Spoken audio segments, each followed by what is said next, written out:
We're going to begin the class proper, Introduction to Psychology, with a discussion about the brain. And in particular, I want to lead off the class with an idea that the Nobel Prize-winning biologist Francis Crick described as the astonishing hypothesis. And the astonishing hypothesis is summarized like this. As he writes, the astonishing hypothesis is that you, your joys and your sorrows, your memories and your ambitions, your sense of personal identity and free will, are in fact no more than the behavior of a vast assembly of nerve cells and their associated molecules. As Lewis Carroll's Alice might have phrased it, you're nothing but a pack of neurons. It is fair to describe this as astonishing. It is an odd and unnatural view. And I don't actually expect people to believe it at first. It's an open question whether you'll believe it when this class comes to an end. But I'd be surprised if many of you believe it now. Most people don't. Most people, in fact, hold a different view. Most people are dualists. Now, dualism is a very different doctrine. It's a doctrine that can be found in every religion and in most philosophical systems throughout history. It was very explicit in Plato, for instance. But the most articulate and well-known defender of dualism is the philosopher René Descartes. And René Descartes explicitly asked the question, are humans merely physical machines, merely physical things? And he answered no. He agreed that animals are machines. In fact, he called them beast machines and said animals, non-human animals, are merely robots. But people are different. There's a duality of people. Like animals, we possess physical, material bodies. But unlike animals, what we are is not physical. We are immaterial souls that possess physical bodies, that have physical bodies, that reside in physical bodies, that connect to physical bodies. So this is known as dualism because the claim is, for humans at least, there are two separate things. There's our material bodies and there's our immaterial minds. Now, Descartes made two arguments for dualism. One argument involved observations about human action. So Descartes lived in a fairly sophisticated time, and his time did have robots. These were not electrical robots, of course. They were robots powered by hydraulics. So Descartes would walk around the French royal gardens, and the French royal gardens were set up like a 17th century Disneyland. They had these characters that would operate according to water flow. And so if you stepped on a certain panel, a swordsman would jump out with a sword. If you stepped somewhere else, a bathing beauty would cover herself up behind some bushes. And Descartes said, boy, these machines respond in certain ways to certain actions. So machines can do certain things. In fact, he says, our bodies work that way too. If you tap somebody on the knee, your leg will jump out. Well, maybe that's all we are. But Descartes said that can't be, because there are things that humans do that no machine could ever do. Humans are not limited to reflexive action. Rather, humans are capable of coordinated, creative, spontaneous things. We can use language, for instance. And sometimes my use of language, it can be reflexive. Somebody says, how are you? And I say, I am fine, how are you? But sometimes I could say what I choose to be. How are you? Pretty damn good. I can just choose. And machines, Descartes argued, are incapable of that sort of choice. Hence, we are not mere machines. The second argument is, of course, quite famous. And this was the method, this he came to using the method of doubt. So he started asking himself the question, what can I be sure of? And he said, well, I believe there's a God, but honestly, I can't be sure there's a God. I believe I live in a rich country, but maybe I've been fooled. He even said, I believe I have had friends and family, but maybe I am being tricked. Maybe an evil demon, for instance, has tricked me, has deluded me into thinking I have experiences that aren't real. And of course, the modern version of this is the Matrix. The idea, the matrix is explicitly built upon Cartesian Descartes' worries about an evil demon. Maybe everything you're now experiencing is not real, but rather is a product of some other, perhaps malevolent creature. Descartes similarly could doubt he has a body. In fact, he noticed that madmen sometimes believe they have extra limbs, or they believe they're of different sizes and shapes than they really are. And Descartes said, how do I know I'm not crazy? I mean, crazy people don't think they're crazy, so the fact I don't think I'm crazy doesn't mean I'm not crazy. How do I know, Descartes said, I'm not dreaming right now?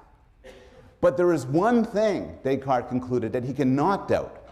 And the answer is he cannot doubt that he is himself thinking. That would be self-refuting.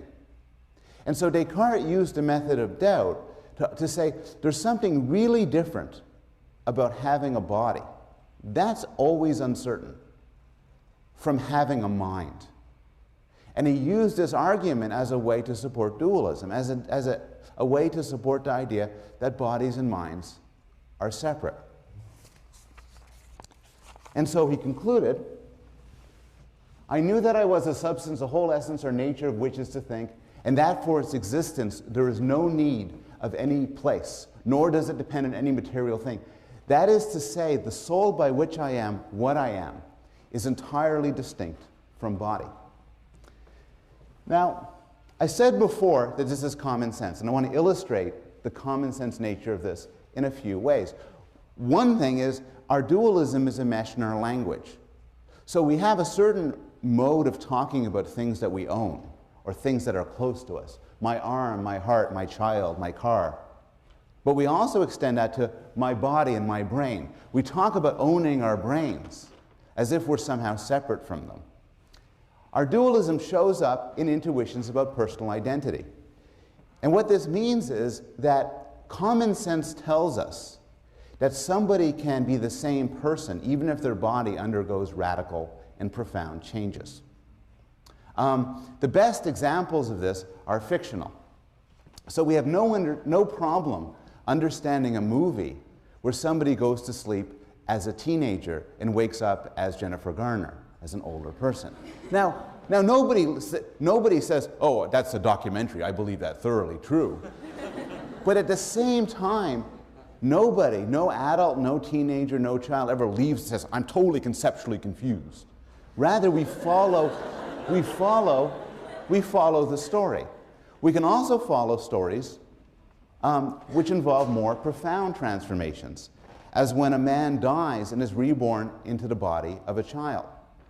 Now, you might have different views people around this room will have different views as to whether reincarnation really exists. But we can imagine it. We can imagine a person dying and then re-emerging in another body. This is not Hollywood invention. One of the great short stories of the last century begins with the sentence by Franz Kafka. As Gregor Samsa woke one morning from uneasy dreams, he found himself transformed in his bed into a gigantic insect. And again, Kafka invites us to imagine waking up into a body of a cockroach. And we can. This is also not modern. Hundreds of years before the birth of Christ, Homer described the fate of the companions of Odysseus who were transformed by a witch into pigs. Actually, that's not quite right. She didn't turn the men into pigs. She did something worse. She stuck them in the bodies of pigs. They had the head and voice and bristles and body of swine, but their minds remained unchanged as before. So they were penned there weeping. And we are invited to imagine the fate of, again, finding ourselves in the bodies of other creatures.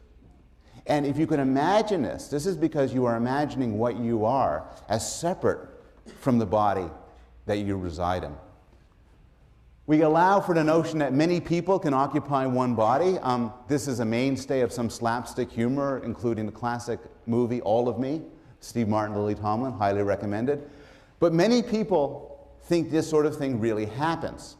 One analysis of multiple personality disorder is that you have many people inside a single body fighting it out for control. Now, we will discuss multiple personality disorder towards the end of the semester, and it turns out things are a good deal more complicated than this. But still, my point isn't about how it really is, but how we think about it. Common sense tells us you could have more than one person inside a single body.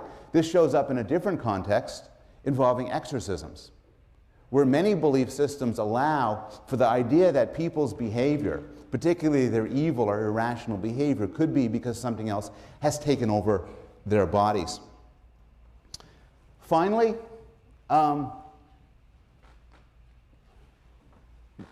most people around the world, all religions, and most people in most countries at most times, believe that people can survive the destruction of their bodies. Now, cultures differ according to the fate of the body. Some cultures have the body going to the fate of the soul. Some cultures have you going to heaven or descending to hell. Others have you occupy another body. Still others have you occupy an amorphous spirit world. But what they share is the idea that what you are is separable from this physical thing you carry around, and the physical thing that you carry around can be destroyed while you live on. These views are particularly common in the United States. In one survey done in Chicago a few years ago, people were asked their religion and then were asked what would happen to them when they died. Most people in the sample were Christian, and about 96% of Christians said, when I die, I'm going to go to heaven. Some of the sample was Jewish. Now, Judaism is actually a religion with a less than clear story about the afterlife. Still, most of the subjects who identify themselves as Jewish said when they die, they will go to heaven. Some of the sample denied having any religion at all, said they have no religion at all. Still, when these people were asked what would happen when they would die, most of them answered, I'm going to go to heaven. So, dualism is a mesh. A lot rests on it. But as Crick points out, the scientific consensus now is that dualism is wrong. There is no you separable or separate from your body. In particular, there's no you separable from your brain. To put it the way cognitive scientists and psychologists and neuroscientists like to put it, the mind is what the brain does. The mind reflects the workings of the brain, just like computation reflects the working of a computer. Now, why would you hold such an outrageous view? Why would you reject dualism in favor of this alternative? Well, a few reasons. One reason is dualism has always had its problems. For one thing, it's a profoundly unscientific doctrine. We want to know, as curious people, how children learn language, what we find attractive or unattractive, what's the basis for mental illness. And dualism simply says it's all non-physical, it's part of the ether, and hence fails to explain it. More specifically, dualists like Descartes struggle to explain how a physical body connects to an immaterial soul. What's the conduit? How could this connection be made? After all, Descartes knew full well that there is such a connection. Your body obeys your commands. If you bang your toe, stub your toe, you feel pain. If you drink alcohol, it affects your reasoning. But he could only wave his hands as to how this physical thing in the world could connect to an immaterial mind. Descartes, when he was alive, was reasonable enough concluding that physical objects cannot do certain things. He was reasonable enough in concluding, for instance, as he did, that there's no way a merely physical object could ever play a game of chess. Because such a capacity is beyond the capacity of the physical world, and hence you have to extend the explanation to an immaterial soul. But now we know, we have what scientists call an existence proof. We know physical objects can do complicated and interesting things. We know, for instance, machines can play chess. We know machines can manipulate symbols. We know machines have limited capacities to engage in mathematical and logical reasoning, to recognize things, to do various forms of computations. And this makes it at least possible that we are such machines. So you can no longer say, look, physical things just can't do that, because we know physical things can do a lot. And this opens up the possibility that humans are physical things, in particular, that humans are brains. Finally,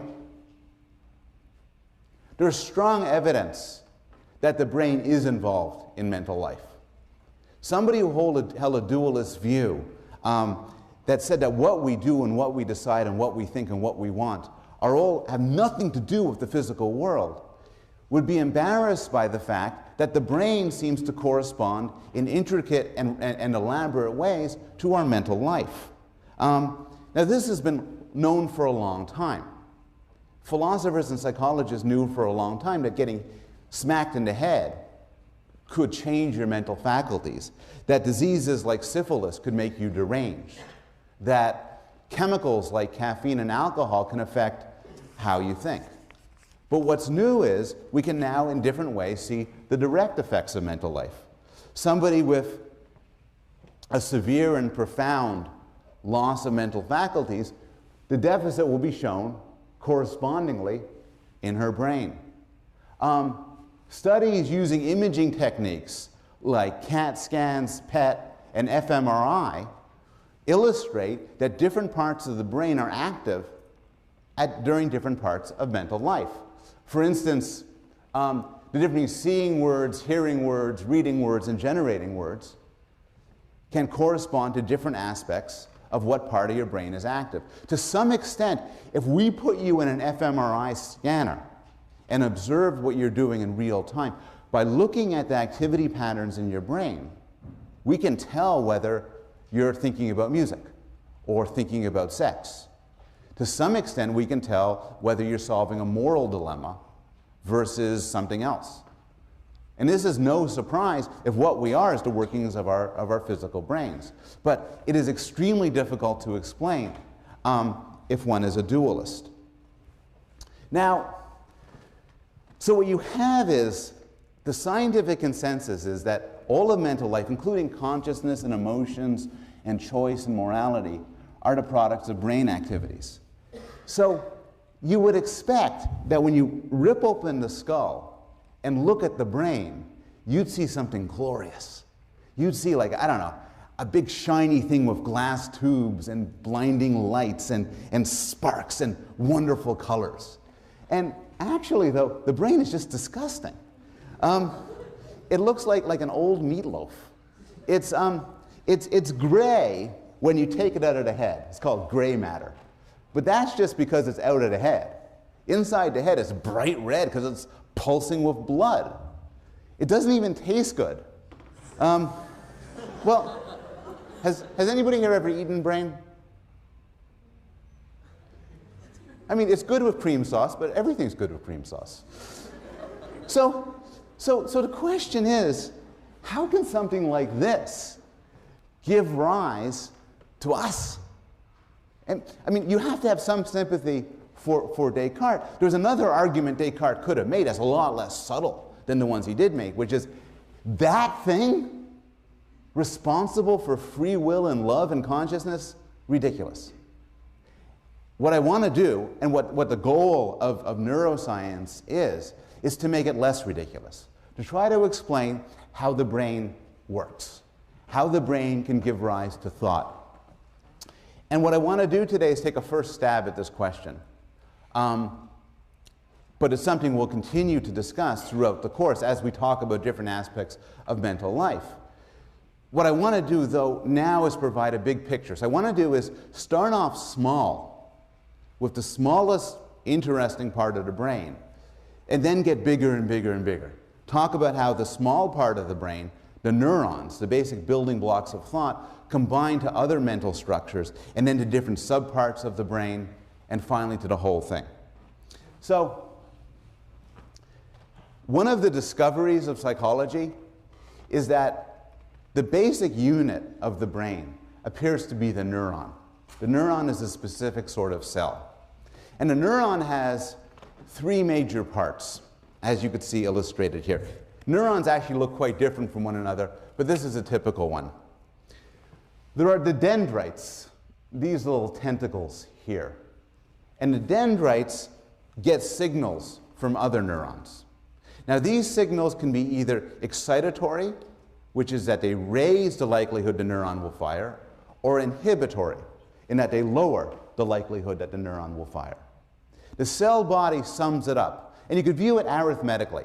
The excitatory signals are pluses, the inhibitory ones are minuses, and then if you get a certain number, plus 60 or something, the neuron will fire. And it fires along the axon, the thing to the right. The axon is much longer than the dendrites. And in fact, some axons are many feet long. There's an axon leading from your spinal cord to your big toe, for instance. It is so shocking the lights go out. Surrounding, to complete a mechanical metaphor that would have led Descartes to despair, thank you, Colleen, surrounding the axon is a myelin sheath, which is actually just insulation. It helps the firing work quicker. So here are some facts about neurons. There are a lot of them, about 1,000 billion of them, and each neuron can be connected to around thousands, perhaps tens of thousands, other neurons. So it's an extraordinarily complicated computing device. Neurons come in 3 flavors. There are sensory neurons, which take information from the world. So as you see me, for instance, there are neurons firing from your retina, sending signals to your brain. There are motor neurons. If you decide to raise your hand, those are motor neurons telling the muscles what to do. And there are interneurons which connect the two. And basically the interneurons do the thinking. They make the connection between sensation and action. It used to be believed, and it's the sort of thing I would, when I taught this course many years ago, I would lecture on, that neurons do not grow back once you lose them. You never get them back. This is actually not true. There are parts of the brain in which neurons can regrow. One interesting thing about neurons is a neuron is like a gun. It either fires or it doesn't. It's all or nothing. If you squeeze the trigger of a gun really hard and really fast, it doesn't fire any faster or harder than if you just squeezed it gently. Now this seems to be strange. How could neurons be all or nothing when sensation is very graded? If somebody next to you pushed on your hand, the degree of pushing, you'd be able to notice it. It's not either pushing or not pushing. You can degrees of pushing, degrees of heat, degrees of brightness. And the answer is, although neurons are all or nothing, there are ways to code intensity. So one simple way to code intensity is the number of neurons firing. The more neurons, the more intent. Another way to increase intensity is the frequency of firing. So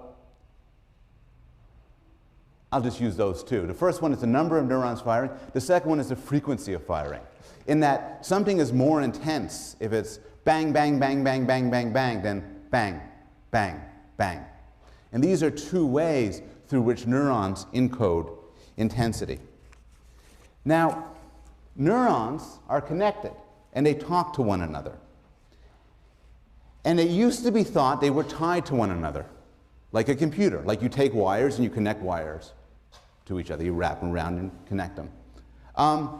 It turns out this isn't the case. It turns out that neurons relate to one another chemically in a kind of interesting way. Between any neurons, between the axon of one neuron and the dendrite of another, there's a tiny gap. The gap could be about 1/10,000th of a millimeter wide, this infinitesimal gap. And this gap is known as a synapse. And what happens is, when a neuron fires, an axon sends chemicals shooting through the gap. These chemicals are known as neurotransmitters, and they affect the dendrites. So neurons communicate to one another chemically. These, again, the chemicals could excite the other neuron, excitatory, bring up the chances it will fire, or inhibit the other neuron, inhibitory. Now, neurotransmitters become interesting because a lot of psychopharmacology, both of the medical sort and the recreational sort, consists of fiddling with neurotransmitters. And so you could see this through some examples. There are two sorts of ways you could fiddle with neurotransmitters, and correspondingly, two sorts of drugs. There are agonists, and what an agonist does is increases the effect of neurotransmitters, either by making more neurotransmitters, or stopping the cleanup of neurotransmitters, or in some cases by faking a neurotransmitter, by mimicking its effects. Then there are antagonists that slow down the amount of neurotransmitters, either because they destroy neurotransmitters, or they make it hard to create more, or in some cases they go to the dendrite of the neuron and they kind of put a paste over it so that the neurotransmitters can't connect. And it's through these clever ways that neurons can affect your mental life. So for instance, there is a drug known as curare. And curare is an antagonist. It's a very particular sort of antagonist. It blocks motor neurons from affecting muscle fibers. What this does then is it paralyzes you, because your motor neurons, you send a command to your arm to lift up, it doesn't work. You send a command to your leg to move, it doesn't work. The motor neurons are deactivated. And then, because the way you breathe is through motor neurons, you then die. There's alcohol. Alcohol is inhibitory. Now, this may be puzzling to people. It's mildly paradoxical, because you may be thinking, alcohol is not inhibitory. On the contrary, when I drink a lot of alcohol, I lose my inhibitions and become a more fun person.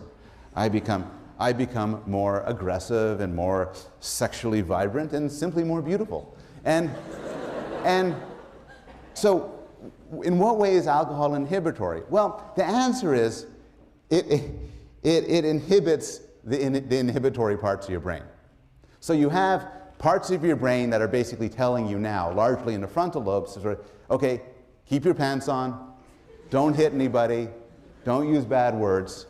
Alcohol relaxes, shuts down those parts of the brain.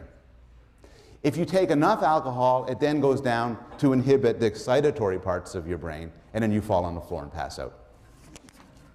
Amphetamines increase the amount of arousal. In particular, they increase the amount of norepinephrine, a neurotransmitter that's responsible for just general arousal. And so amphetamines include drugs like speed and coke.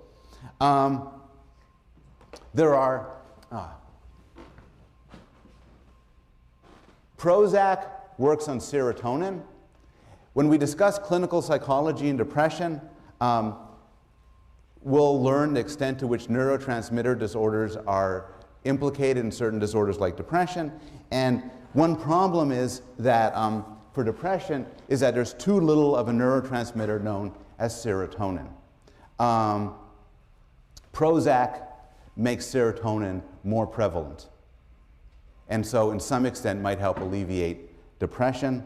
Parkinson's disease is a disease involving destruction of motor control and loss of motor control, difficulty moving. And one factor in Parkinson's is too little of a neurotransmitter known as dopamine. The drug L-Dopa increases the supply of dopamine, and so does something to alleviate, at least temporarily, the symptoms of Parkinson's. So you have neurons, and they're clustered together, and they fire and they communicate to one another. So how does this all work to give rise to creatures who could do interesting things like talk and think? Well, again, it used to be believed that the brain is wired up like a computer, like a PC or a Mac or something like that. But we know this can't be true. It can't be true because there's two ways in which the brain is better than a computer. For one thing, the brain is highly resistant to damage. If you have a laptop and I persuade you to open it up for me, and I take the pliers and kind of snip just about anywhere, your laptop will be destroyed. But the brain is actually more resilient. You can take a lot of brain damage and still preserve some mental functioning. To some interesting sense, there's some sort of damage resistance built into the brain that allows different parts of the brain to take over if some parts are damaged. A second consideration is the brain is extremely fast. Your computer works on wires and electricity, but your brain uses tissue, and tissue is extremely slow. The paradox then is, how do you create such a fast computer with such slow stuff? And you can't, if the brain was wired up like a personal computer, it would take you 4 hours to recognize a face. But in fact, we could do things extremely quickly. So the question then is, how is the brain wired up? And the answer is, unlike commercially generated computers, the brain works through parallel processing, massively parallel distributed processing. There's a whole lot of research, and this is research, some of which takes place outside psychology departments and in engineering departments and computer science departments, trying to figure out how a computer can do the same things brains can do. And one way people do this is they take a hint from nature and they try to construct massively distributed networks to do aspects of reasoning. So there's a very simple computational network that is interesting because it kind of looks to some extent like the way neurons look, and this is often known as neural networks. And people who study this often claim to be studying neural network modeling, to try to build smart machines by modeling them after brains. And in the last 20 years or so, this has been a huge and vibrant area of study, where people are trying to wire up machines that can do brain-like things from components that look a lot like neurons and are wired up together as neurons are. One consideration in all of this is that this is a very young field and nobody knows how to do it yet. There is no machine yet that can recognize faces or understand sentences at the level of a 2-year-old human. There is no machine yet that can do just about anything people can do in an interesting way. And this is in part because the human brain is wired up in an extraordinarily more complicated way than any sort of simple neural network. This is a sort of schematic diagram, you're not responsible for this, of parts of the visual cortex. And the thing to realize about this is it's extraordinarily simplified. So the brain is a complicated system. Now, so we've talked a little bit about the basic building blocks of the brain, neurons. We've then talked about how neurons can communicate to one another, then turned to how neurons are wired up together. Now let's talk a little bit about different parts of the brain. Now, there's some things you don't actually need your brain to do. The study of what you don't need your brain to do has often drawn upon this weird methodology where this was actually done in France a lot, where they would decapitate people. And after they decapitated people, psychologists would rush to the body of the headless person and sort of just test out reflexes and stuff like that. It's kind of gruesome. But we know there are some things you don't need your brain for. You don't need your brain for newborn sucking, limb flexation and withdrawal from pain. Your limb will pull back even if your head is gone. Erection of the penis can be done without a brain. Vomiting, also done without a brain. Here, I need a volunteer. Very simple. This will not involve any of the above. Could you stand up? Just, okay. This is a new shirt, so I want to stay away. No, this is, if you hold out your hand, and one hand flat, excellent, excellent. That's the textbook, 5th edition. Now, perfect.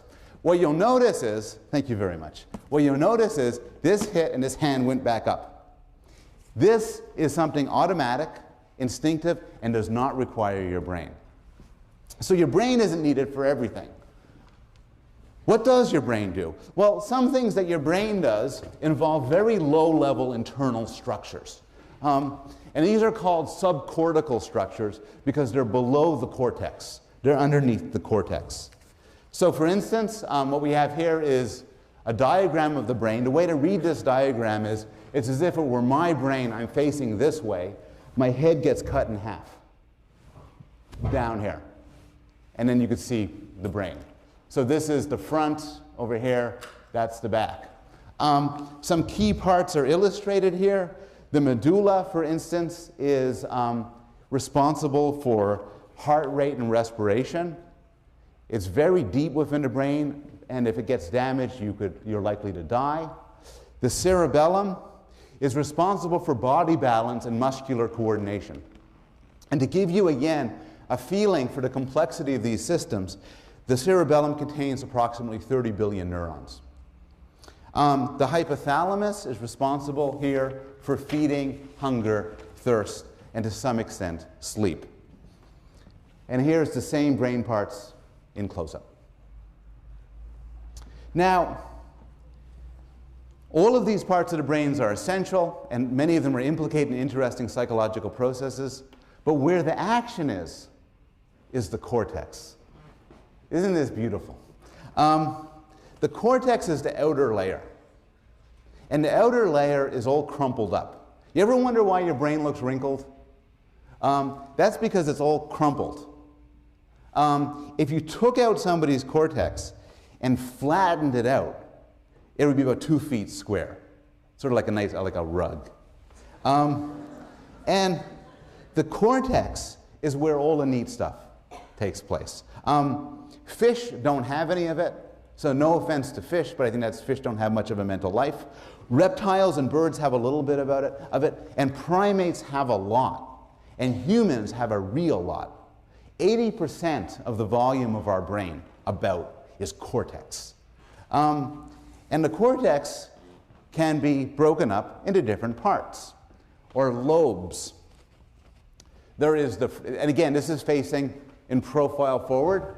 There is the frontal lobe, easy to remember, this part in front. The parietal lobe, the occipital lobe, and the temporal lobe. And one theme we're going to return to is, this is half the brain.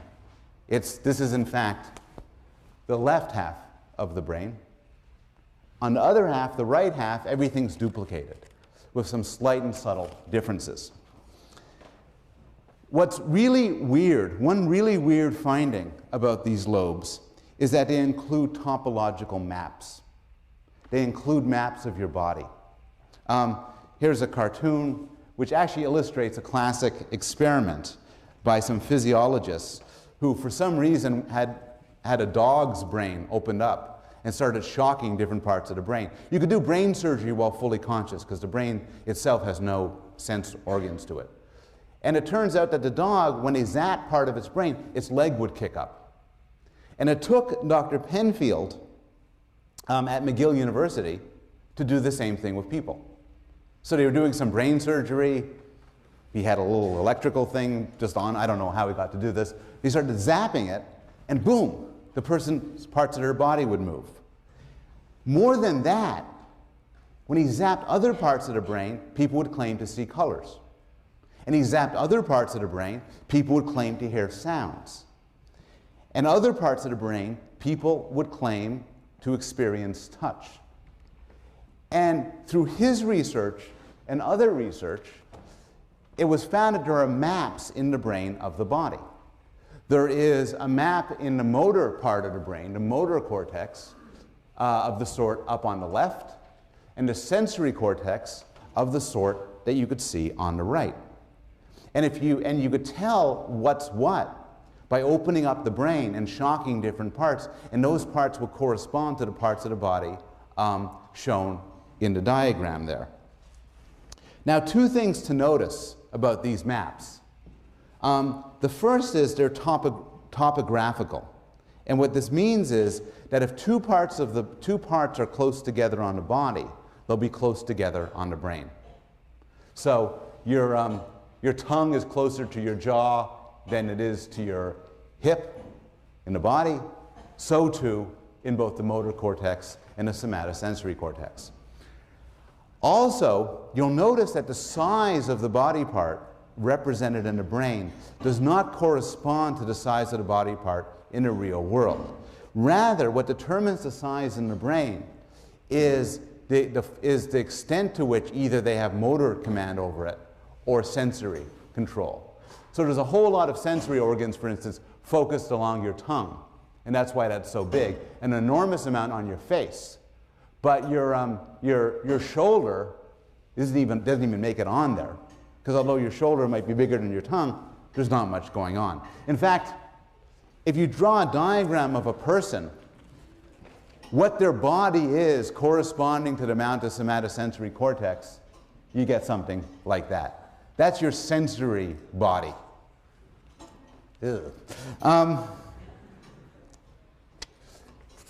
Now, so you have these maps in your head.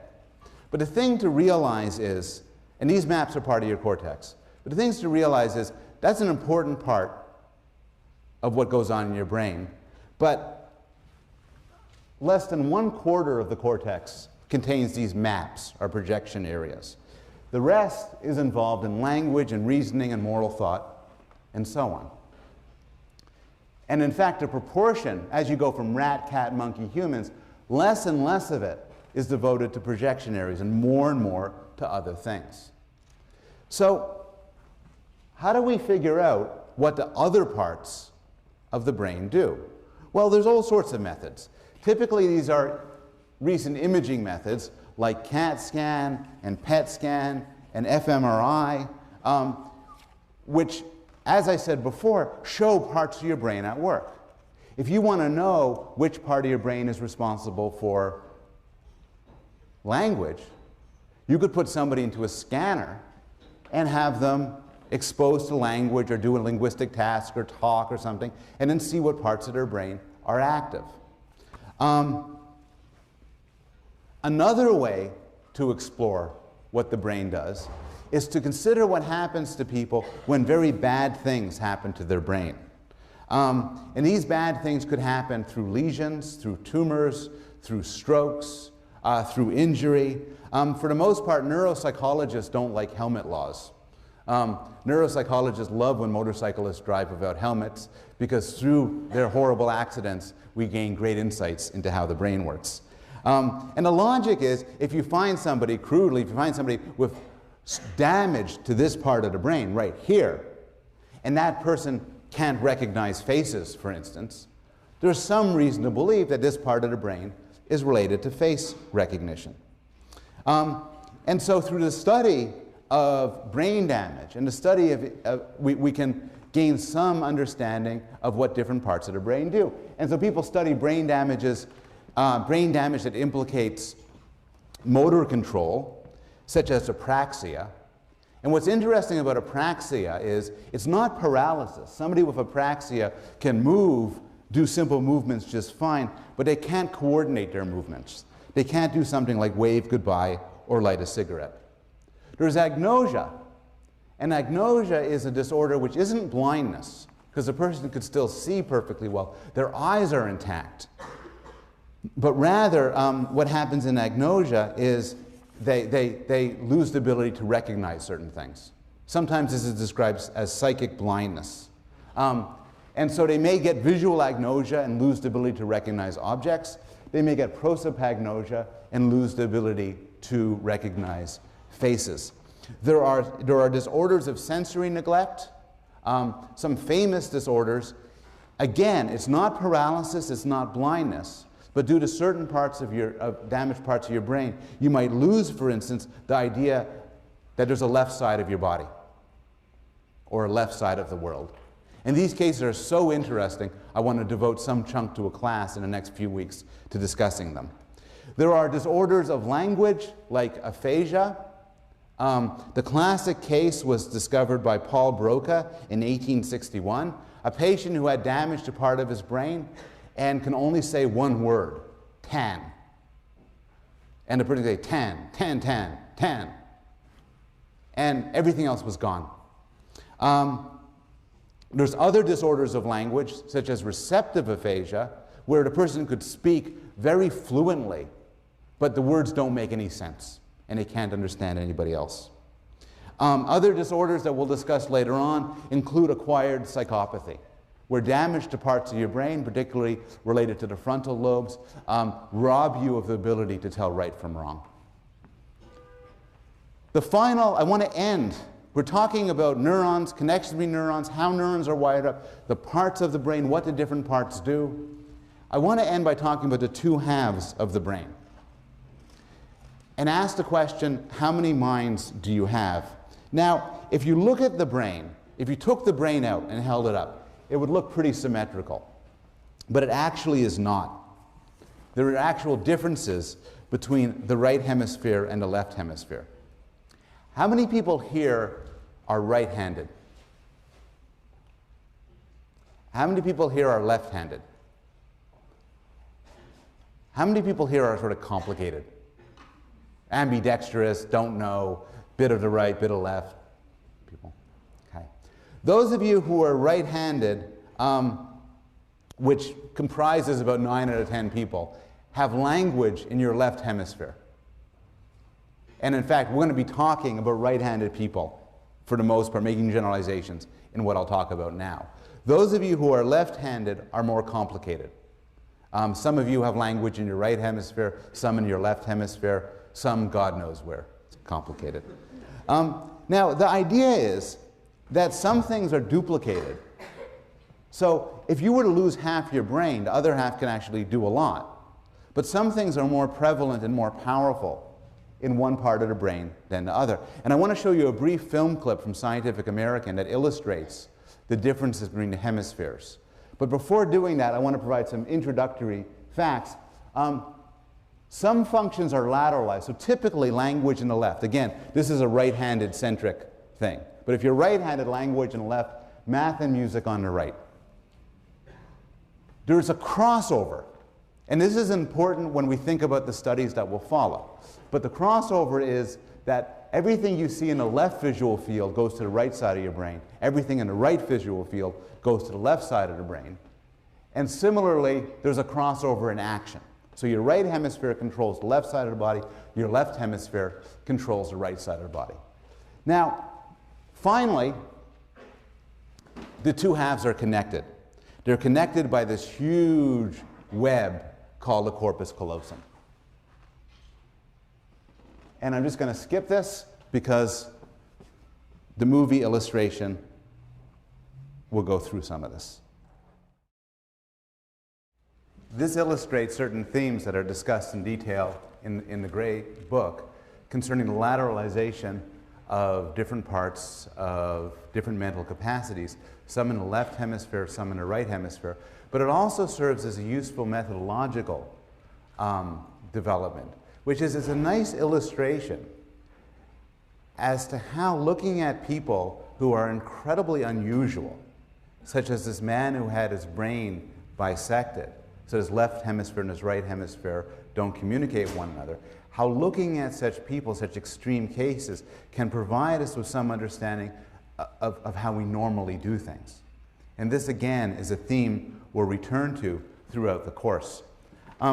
This is generally the general introduction of the brain that I wanted to provide, giving the framework for what I'll be talking about later on throughout the course, so that I might later on make reference to neurons or neurotransmitters or the cortex or the left hemisphere, and you'll sort of have the background to understand what I'm talking about.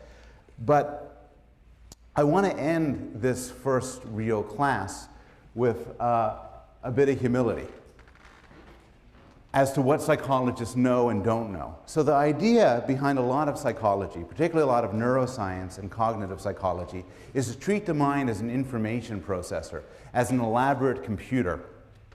And so we study different problems like recognizing faces or language or motor control or logic. The strategy then often is to figure out what sort of program can solve these problems. And then we go on to ask, how could this program be instantiated in a physical brain?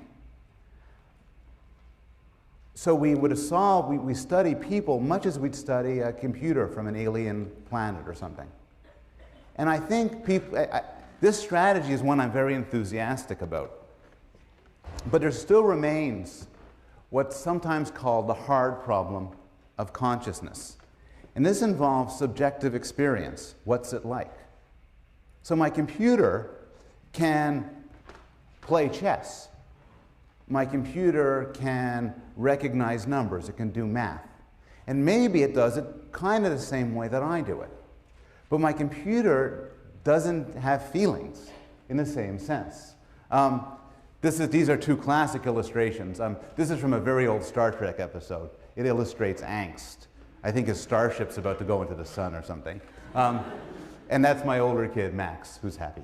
And so the question is, how does a thing like that give rise to consciousness and subjective experience? And this is a deep puzzle. And although some psychologists and philosophers think they've solved it, most of us are a lot more skeptical. Most of us think we have so far to go before we can answer questions like Huxley's question. Huxley points out how it is that anything so remarkable as a state of consciousness comes about as a result of irritating nervous tissue is just as unaccountable as the appearance of the djinn, of the genie, when Aladdin rubs his lamp. It seems like magic that a fleshy lump of gray, disgusting meat can give rise to these feelings. The second bit of humility, what I'll end the class on, is I am presenting here, and I'll be presenting throughout this semester, what you can call a mechanistic conception of mental life. I'm not going to be talking about how beautiful it is and how wonderful it is and how mysterious it is. Rather, we're going to be trying to explain it. We're going to be trying to explain fundamental aspects of ourselves, including questions like how do we make decisions, why do we love our children, what happens when we fall in love, and so on. Now, you might find this sort of project in the end to be repellent. You might worry about how this meshes with humanist values. For instance, when we deal with one another in a legal and a moral setting, we think in terms of free will and responsibility. If we're driving, you cut me off, you chose to do that. You know, it reflects badly on you. If you save a life at risk to your own, you deserve praise, you did something wonderful. It might be hard to mesh this with a conception in which all actions are the result of neurochemical physical processes. It might also be hard to mesh notions such as the purported intrinsic value of people. And finally, it might be hard to mesh the mechanistic notion of the mind with the idea that people have spiritual value. Faced with this tension, there are three possibilities. You might choose to reject the scientific conception of the mind. Many people do. You may choose to embrace dualism, reject the idea that the brain is responsible for mental life, and reject the promise of a scientific psychology. Alternatively, you might choose to embrace a scientific worldview and reject all these humanist values. And there are some philosophers and psychologists who do just that, who claim that free will and responsibility and spiritual value and intrinsic value are all illusions. They're pre-scientific notions that get washed away in modern science. Or you could try to reconcile them. You could try to figure out how to mesh your scientific view of the mind with these humanist values you might want to preserve. And this is an issue which we're going to return to throughout the course. Okay, I'll see you on Wednesday.